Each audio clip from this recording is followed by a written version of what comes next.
زیادہ تر معلومات جو آپ آن لائن تلاش کر سکتے ہیں عام طور پر ساری ریٹیل ٹریڈنگ کے متعلق ہے۔ اگر آپ انسٹیٹیوشنل ٹریڈنگ کے بارے میں دیکھیں گے تو آپ کو بہت کم معلومات ملے گی۔ اسمارٹ منی ٹریڈنگ شاید ٹریڈنگ کی دنیا کے بہترین سیکرٹس میں سے ایک ہے۔ ایک دفعہ جب آپ نے انسٹیٹیوشنل ٹریڈنگ کو ڈسکور کر لیا اور سیکھ لیا کہ اسمارٹ منی اپنے آرڈرز کیسے پلیس کرتی ہے تو آپ ان کنسیپٹس کو اپنے ٹریڈنگ سٹائل میں امپلیمنٹ کر سکتے ہیں اور کہیں بہتر رزلٹ حاصل کر سکتے ہیں۔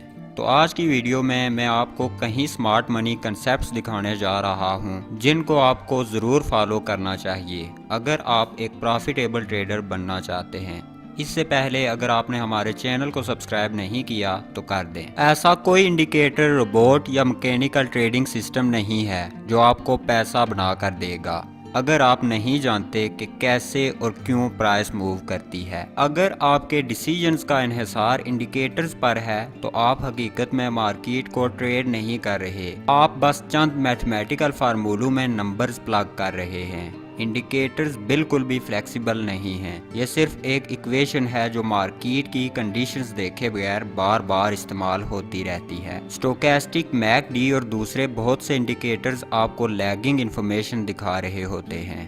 یہ آپ کے چارٹ پر خوبصورت لگتے ہیں اور مارکیٹ کے بارے میں تھوڑی بہت سمجھ آپ کو دیتے ہیں، لیکن یہ آپ کو یہ بتانے میں مدد نہیں کرتے کہ فیوچر میں پرائس کس طرف جا سکتی ہے۔ انڈیکیٹرز آپ کو دکھاتے ہیں کہ پاسٹ میں کیا ہو چکا ہے، لیکن وہ آپ کو یہ نہیں بتائیں گے کہ پرائس فیوچر میں کیا کرے گی۔ انڈیکیٹرز کسی دور میں بہت پاورفل ٹول ہوا کرتے تھے۔ سٹوکیسٹک 1950، میک ڈی 1960 اور RSI 1970 میں بنایا گیا تھا۔ یہ لیگنگ انڈیکیٹرز جدید کمپیوٹر سسٹم کے ٹریڈنگ ورلڈ پر قبضہ کرنے سے پہلے استعمال ہوتے تھے۔ مسئلہ یہ ہے کہ اگرچہ کمپیوٹر ایجاد ہو گئے اور لوگوں کو ٹیکنالوجی تک رسائی مل گئی، لیکن پھر بھی لوگوں نے مارکیٹ کو دیکھنے کا پرانا طریقہ نہیں چھوڑا۔ انڈیکیٹرز کے بغیر ٹریڈنگ ایسے ہے جیسے آپ ٹریڈنگ سے کسی میڈل مین کو نکال دیں۔ بجائے اس کے کہ آپ کو انڈیکیٹرز بتائیں کہ مارکیٹ میں کیا ہو رہا ہے، آپ خود دیکھ سکتے ہیں کہ مارکیٹ میں کیا ہو رہا ہے۔ تو پہلا سٹیپ یہ ہے کہ کچھ ہفتے انڈیکیٹرز کے بغیر ٹریڈنگ کریں۔ کوئی بھی چارٹ ان زونز کا ایک سیکوینس ہوتا ہے جہاں سپلائی اور ڈیمانڈ کا توازن ہوتا ہے اور سپلائی اور ڈیمانڈ کے درمیان عدم توازن ہوتا ہے۔ اگر آپ کلاسک سپورٹ اور ریزسٹنس لیولز ٹریڈنگ کے عادی ہیں تو میں آپ کو مشورہ دیتا ہوں کہ 1 سیکنڈ کے لیے ان کے بارے میں بھول جائیں اور سپلائی اور ڈیمانڈ زونز پر توجہ دیں، خاص طور پر وہ زون جہاں سے پرائس بہت زیادہ مومنٹم کے ساتھ اپنی ڈائریکشن تبدیل کرتی ہے۔ جب بھی ایسا ہوتا ہے یہ اس بات کی علامت ہے کہ سپلائی اور ڈیمانڈ کا بیلنس کافی حد تک بدل گیا ہے۔ سپلائی اور ڈیمانڈ زونز ان پرائس مووز کے اوریجن ہوتے ہیں۔ سپلائی زون ایک ایسا ایریا ہے جہاں اچانک بہت زیادہ سیلنگ ہوتی ہے، جس کے نتیجے میں سپلائی اور ڈیمانڈ کے درمیان امبیلنس پیدا ہوتا ہے، جہاں سپلائی ڈیمانڈ سے بہت زیادہ بڑھ جاتی ہے اور پرائس کو نیچے دھکیل دیتی ہے۔ ایک ڈیمانڈ زون ایک ایسا ایریا ہوتا ہے جہاں اچانک بہت زیادہ بائنگ ہوتی ہے، جس کے نتیجے میں سپلائی اور ڈیمانڈ کے درمیان امبیلنس پیدا ہوتا ہے۔ ڈیمانڈ سپلائی سے بڑھ جاتی ہے اور پرائسز کو اوپر دھکیل دیتی ہے۔ آپ سپلائی اور ڈیمانڈ کو ایک لیڈنگ انڈیکیٹر کے طور پر لے سکتے ہیں، جبکہ سپورٹ اور ریزسٹنس لیولز کے حوالے سے ہوتا یہ ہے کہ سپورٹ اور ریزسٹنس لیولز تب ہی کہلاتے ہیں جب کم سے کم 2 بار ٹیسٹ ہوں۔ سپلائی اور ڈیمانڈ کی صورت میں ایسا نہیں ہوتا، بلکہ ایک پوٹینشیل ٹریڈ پلان کرنے کے لیے آپ کو صرف سپلائی اور ڈیمانڈ زون کریٹ کرنے کی ضرورت ہوتی ہے۔ تو سپلائی اور ڈیمانڈ زون کو آئیڈینٹیفائی کرنے کے لیے ان سٹیپس کو اپنے ذہن میں رکھیں۔ ایک مومنٹم ڈرائیو تلاش کریں، مطلب آپ نے ایک بڑا پرائس موو تلاش کرنا ہے۔ لانگ سکسیسیو کینڈلز کسی ایک ڈائریکشن میں بہترین کام کرتی ہیں۔ کوئی بھی چارٹ اوپن کریں اور ان کو تلاش کرنا شروع کریں۔ یہ آپ کے لیے مشکل نہیں ہونا چاہیے۔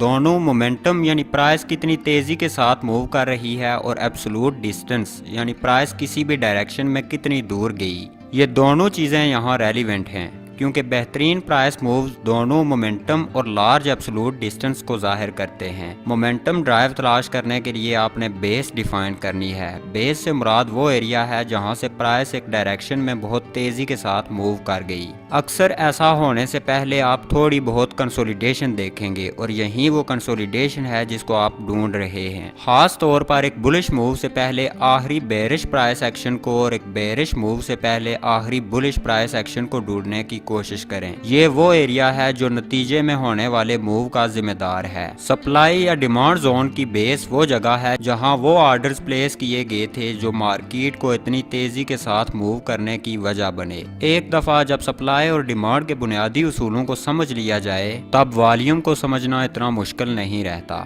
اس میں آپ کو والیوم کے ساتھ پرائس ایکشن کا تعلق دیکھنے کی ضرورت ہوتی ہے۔ یہ کہنا کہ مارکیٹ اس وقت اوپر جائے گی جب سیلنگ سے زیادہ بائنگ ڈیمانڈ ہوگی اور اس وقت نیچے جائے گی جب بائنگ سے زیادہ سیلنگ سپلائی ہوگی، تو یہ ایک واضح بیان کی طرح لگتا ہے۔ یہ سمجھنے کے لیے کہ والیوم آپ سے کیا کہہ رہا ہے، آپ کو خود سے پوچھنا ہوتا ہے کہ ایک محسوس والیوم پر پرائس نے کیا کیا ہے۔ ذرا سوچئے، اگر آپ آج کے والیوم کو پچھلے 30 دنوں کے دوران جو والیوم بارز بنی ہیں ان کے ساتھ کمپیئر کریں تو یہ دیکھنا کتنا آسان ہو جائے گا کہ آج والیوم زیادہ ہے یا کم۔ اس کے ساتھ ساتھ اگر آپ صرف والیوم کو دیکھیں تو یہ بہت کم ہے۔ والیوم کی اس انفارمیشن کو پرائس سپریڈ کے ساتھ کمپیئر کریں، پھر آپ سمجھ سکیں گے کہ حقیقت میں مارکیٹ کتنی بلش یا بیرش ہے۔ والیوم سپریڈ انالیسز اس قسم کا انالیسز ہے جس کی بنیاد والیوم اور کینڈل کے سپریڈ پر ہوتی ہے۔ یہ سپلائی اور ڈیمانڈ کے درمیان فرق تلاش کرنے کی کوشش کرتا ہے۔ پرائس سپریڈ آپ جس ٹائم فریم کو دیکھ رہے ہیں اس کے دوران پہنچنے والے سب سے زیادہ اور سب سے کم ٹریڈنگ پوائنٹ کے درمیان فرق ہے، جو ویکلی، ڈیلی، ہاورلی یا کوئی بھی دوسرا ٹائم فریم ہو سکتا ہے جسے آپ منتخب کریں۔ کچھ ٹریڈرز ایکچوئل باڈی کو کینڈل کے سپریڈ کے طور پر لیتے ہیں۔ آپ خود فیصلہ کریں آپ کون سا میتھڈ اپلائی کرنا چاہتے ہیں۔ وی ایس اے کی بہت سی مختلف انٹرپریٹیشنز ہیں جو نئے ٹریڈرز کے لیے اس کو سمجھنے میں مشکل بنا دیتی ہیں۔ سب سے پہلے آپ کو وی ایس اے کے سب سے زیادہ استعمال ہونے والے ماڈلز سے واقفیت حاصل کرنے کی ضرورت ہے۔ اس لیے یقینی بنائیں کہ آپ اس ویڈیو کو مکمل کرنے کے بعد والیوم سپریڈ انالیسس کے بارے میں یہ ویڈیو دیکھیں۔ یہ سمجھنے کے لیے کہ سپلائی اور ڈیمانڈ زون ٹریڈنگ سٹریٹجی کی بنیاد کے طور پر کیوں کام کر سکتے ہیں، آپ کو یہ سمجھنا ہوگا کہ بائرز اور سیلرز ان زونز کے ارد گرد کیسا برتاؤ کرتے ہیں۔ اس میں سے زیادہ چیزیں لیکویڈیٹی کی تلاش سے آسان ہو جاتی ہیں۔ لیکویڈیٹی بتاتی ہے کہ ایک ایسٹ کو کتنی آسانی سے خریدا یا بیچا جا سکتا ہے۔ جب بہت زیادہ لیکویڈیٹی ہوتی ہے تو ہم کہہ سکتے ہیں کہ آرڈرز کو مارکیٹ آسانی سے جذب کر سکتی ہے۔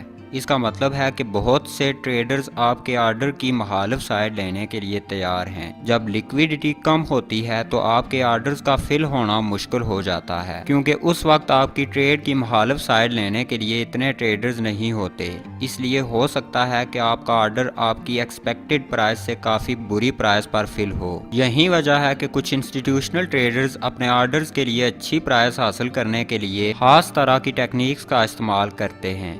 جب بھی انسٹیٹیوشنل ٹریڈرز کو کوئی پوزیشن اوپن کرنا ہوتی ہے تو وہ ایوریج ڈیٹیل ٹریڈر کے مقابلے میں بہت بڑے سائز کی پوزیشن ہوتی ہے۔ حقیقت میں ان کی پوزیشن عام طور پر اتنی بڑی ہوتی ہے کہ اگر وہ ایک ہی دفعہ انٹر ہو جائیں تو مارکیٹ کو بہت تیزی کے ساتھ موو کر سکتی ہے۔ تو جب انسٹیٹیوشنل ٹریڈرز کو ایک بڑے بائی آرڈر کے ساتھ انٹر ہونے کی ضرورت ہوتی ہے تو وہ ایسا پارٹ بائی پارٹ کرتے ہیں، مطلب باقی پوزیشن انٹر کرنے سے پہلے مارکیٹ کے نیچے آنے کا انتظار کرتے ہیں۔ اس طرح چارٹ پر پیٹرنز بنتے ہیں، اور آپ جتنا زیادہ سپلائی اور ڈیمانڈ ٹریڈنگ کریں گے اتنا ہی زیادہ آپ کچھ خاص پیٹرنز کی موومنٹ دیکھیں گے جو سپلائی اور مومنٹم ڈرائیو سے پہلے ہوتی ہے۔ ایک اور اہم پہلو یہ ہے کہ انسٹیٹیوشنل ٹریڈرز جانتے ہیں کہ کہاں پر لیکویڈیٹی ایکومولیٹ ہو رہی ہے۔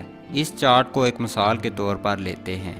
انسٹیٹیوشنل ٹریڈر اتنی لیکویڈیٹی کی تلاش میں ہے جس سے وہ اپنا ایک بڑا آرڈر فل کر سکے۔ وہ لانگ پوزیشن لینا چاہتا ہے، لیکن وہ ایسے ٹریڈرز چاہتا ہے جو اس کو اپنی پوزیشن سیل کریں۔ اس سوئنگ لوگ کے نیچے بہت سی لیکویڈیٹی ہوگی۔ سب سے پہلے آپ کے پاس بائی آرڈرز کے سٹاپ لاسز ہوں گے جو ایک بار ہٹ ہونے کے بعد مارکیٹ میں سیل ہو جائیں گے۔ اضافی طور پر کچھ ایسے ٹریڈرز بھی ہوں گے جو وہاں سے شارٹ پوزیشن لیں گے، اور دوبارہ مارکیٹ میں لیکویڈیٹی شامل ہوگی۔ یہی وجہ ہے کہ آپ کو اکثر پرائس کے اسٹرانگ موو کی ابتدا میں مخالف سمت میں اضافہ نظر آئے گا۔ لیکویڈیٹی اسپائک ایک پیٹرن ہے جو تب بنتا ہے جب مارکیٹ کے بڑے پارٹیسپینٹس کو لیکویڈیٹی کی ضرورت ہوتی ہے اور وہ اسے حاصل کرنے کے لیے مارکیٹ کو موو کرتے ہیں۔ ریٹیل ٹریڈرز پھنس جاتے ہیں، ان کے سٹاپ لاس متاثر ہوتے ہیں اور وہ اکثر سٹاپ لاس ہنٹنگ کے بارے میں بات کرتے ہیں، جبکہ حقیقت میں یہ مارکیٹ کے عام بیہیویئر سے زیادہ کچھ نہیں ہے۔ تو اب آپ جانتے ہیں کہ سمارٹ منی کیسے کام کرتی ہے اور وہ کیوں ایک خاص طریقے سے کام کرتی ہے۔ تو اب اپرچونٹیز ڈھونڈنے کا وقت ہے، اور ایسا کرنے کا بہترین طریقہ کچھ لیولز کو مارک آؤٹ کرنا ہے، جیسے daily highs and lows, weekly highs and lows, واضح سوئنگ پوائنٹس، رینجز کی باؤنڈریز۔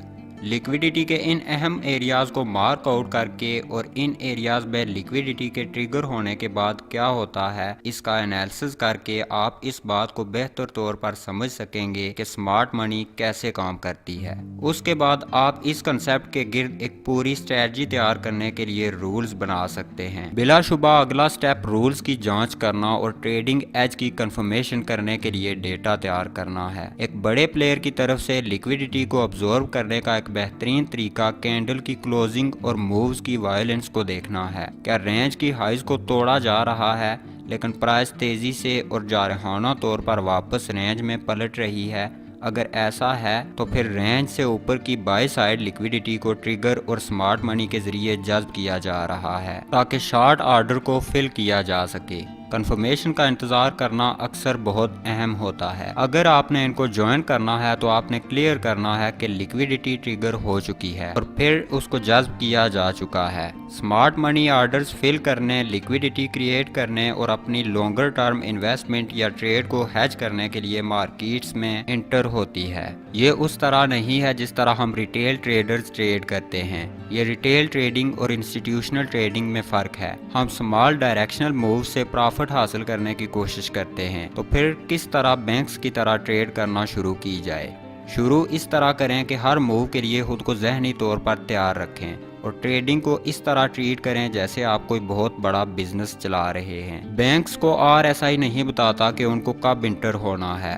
ہر پوزیشن جو وہ لیتے ہیں انہوں نے اچھی طرح کیلکولیٹ کی ہوتی ہے۔ وہ اچھی طرح جانتے ہیں کہ انہیں کیا خریدنے کی ضرورت ہے، کب خریدنے کی ضرورت ہے اور کیسے خریدنے کی ضرورت ہے۔ آپ کی ٹریڈنگ اپروچ بھی اسی طرح کی ہونی چاہیے۔ آپ ان اصولوں کو مد نظر رکھ کر بالکل سمارٹ منی کی طرح ٹریڈنگ کر سکتے ہیں۔ جاننے کی کوشش کریں کہ کس طرح آپ ایج حاصل کر سکتے ہیں۔ ایک سے زیادہ پلانز بنائیں، ریویو کرتے رہیں اور سیکھتے رہیں۔ اگر آپ پروفیٹیبل ٹریڈر بننا چاہتے ہیں تو یہ کنسیڈر کرنے کے لیے اہم ترین پوائنٹس ہیں۔ ایسے کنسیپٹس کو سیکھنے سے نہیں جسے بینک استعمال کرتے ہیں، بلکہ اس طرح ٹریڈنگ کر کے جس طرح بینکس اور پروفیشنلز ٹریڈنگ کرتے ہیں۔ اپنی ایج کو جاننا بالکل ضروری ہے۔ ایج کے بغیر آپ ناکام ہو جائیں گے، اور ایج آپ ان کنسیپٹس کو سیکھ کر حاصل کریں گے جو مارکیٹ میں کام کرتے ہیں۔ پھر آپ نے ان کنسیپٹس کے ارد گرد اپنے رولز بنانے ہیں۔ اگلا سٹیپ اس ڈیٹا کو ٹیسٹ کرنا ہے، جس کے لیے آپ ڈیمو ٹریڈنگ یا لائیو ٹریڈنگ کو استعمال کر سکتے ہیں۔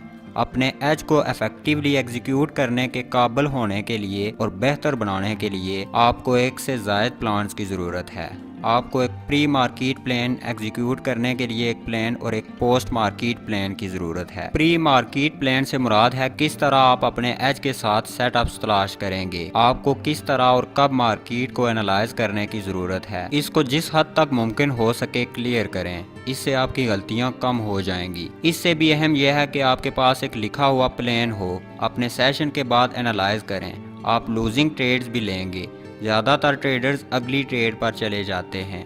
اگر آپ بھی ایسا کریں گے تو اس کا مطلب ہے کہ آپ نے اپنا پیسہ ضائع کر دیا، لیکن اگر آپ وقت نکال کر اپنی ناکام ٹریڈ سے سیکھیں گے تو اس کا مطلب ہوگا کہ آپ نے اپنا پیسہ ضائع نہیں کیا، بلکہ ایک ویلیویبل سبق سیکھنے کے لیے آپ نے ڈاؤن پیمنٹ کی ہے۔ اگر آپ نے کچھ نیا سیکھا تو ویڈیو کو لائک کر دیں اور چینل کو سبسکرائب کر دیں۔ خدا حافظ۔